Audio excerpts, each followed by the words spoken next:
সকালের প্রাকৃতিক সৌন্দর্য, রাস্তাটা ফাঁকা,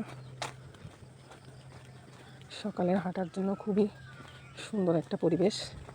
অনেকেই হাঁটাহাঁটি করে এই রাস্তা দিয়ে, আমিও সকালে হাঁটি, মাঝে মাঝে বিকালেও হাঁটি। খুবই সুন্দর পরিবেশ। কবুতরগুলো রাস্তায় কী জানি খাবারের খোঁজ করতেছে, কি দারুণ দেখতে, খুবই সুন্দর লাগছে দেখতে। এই যে দেখেন, আমি তো ওদের কাছে যাওয়ার সাথে সাথে ওরা উড়ে চলে যাবে, দেখি কি করে। এই যে উড়ে গেল। সকালবেলা হাঁটতে গেছিলাম, তো হেঁটে আসার পরে একটু হালকা কিছু খাবো, তো সেখানে আমি রাখছি এই যে এখানে হচ্ছে চিয়া সিড ভিজানো আর একটা ডিম সিদ্ধ, এখানে বাদাম আছে এবং কুমড়ার বীজ আর এটা হচ্ছে কলা। এই যে এটাই আমি রেগুলার খাই সকালে হেঁটে আসার পরে। যে খুলছে, এখন আমাকে মুরগি আছে একটা, সেটা বের করতে হবে। এই যে এটা দেশি মুরগি।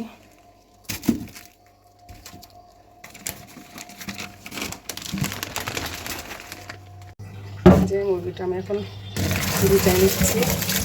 এদিকে আমার একটা তরকারি কাটাকাটি শেষ। মুরগিটা ভিজলে তারপরে কাটবো। আর এর মধ্যে যে এখানে আমি ডাটা কেটে রাখছি, এগুলোকে সবাই মনে হয় নাজনা বলে। আর আমি আজকে এই যে ডাল সিদ্ধ বসাইছি, মসুরের ডাল, এটা দিয়ে ওই ডাটাটা রান্না করব। কাঁচামরিচ দিয়ে দিলাম। আমি সাধারণত তরকারিগুলোতে কাঁচামরিচ দিয়ে রান্না করি, শুকনো মরিচ দিয়ে আমি করি না। এই যে ডাটাগুলো দিয়ে দিচ্ছি। আমি জানি না এই ডাটাগুলোকে কেন নাজনা বলা হয়। সুন্দর করে এই ডাটাগুলো ওঠে সিজনের সময়, তখন সবাই সাজনা ডাটা বলে, কিন্তু পরে কেন নাজনা হয়ে যায়।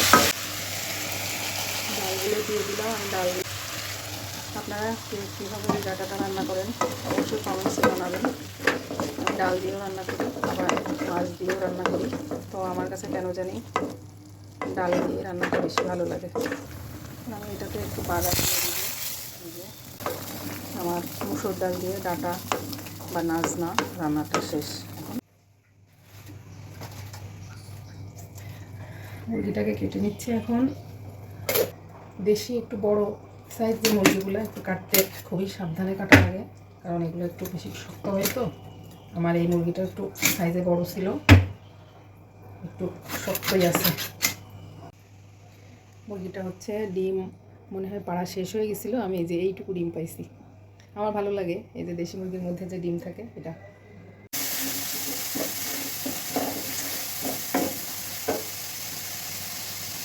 খুব মশলাটাকে কষানোর জন্য পানি দিয়ে দিলাম। মুরগিগুলো দিয়ে দিলাম।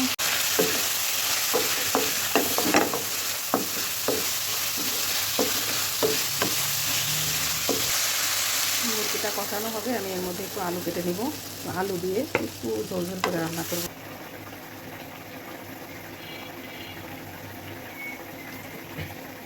আলু ছাড়া যেন আমার কাছে মাংস ভালোই লাগে না। আমার মনে হয় যে আলু দেশি মুরগিটা আলু দিয়ে একটু ঝোল ঝোল করে রান্না করলে বেশি মজা লাগে, তো সেই জন্য আমাকে আলু দিয়ে রান্না করতে হয়।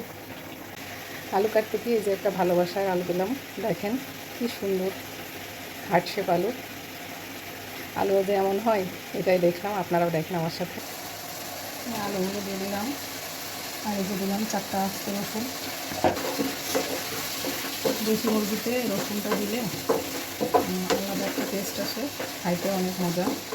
এই জন্য আমি সবসময় দেশি মুরগি রান্না করলে এরকম আস্ত রসুন দিয়ে রান্না করি। এখানে আমি রাইস কুকারে তো ভাতের পানি দিয়ে দিচ্ছি, ওটা গরম হয়ে গেছে। এখন চাল দিয়ে আমি রাইস কুকারে যে গরম পানির মধ্যে দিয়ে দিব, তাহলে ভাতটা একটু তাড়াতাড়ি হবে।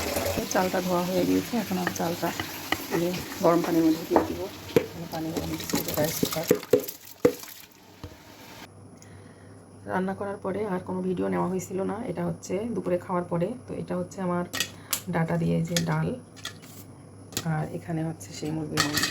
এই যে এটা পরে আবার ভিডিওটা নিছি। তো আজকে এই পর্যন্তই, আল্লাহ হাফেজ।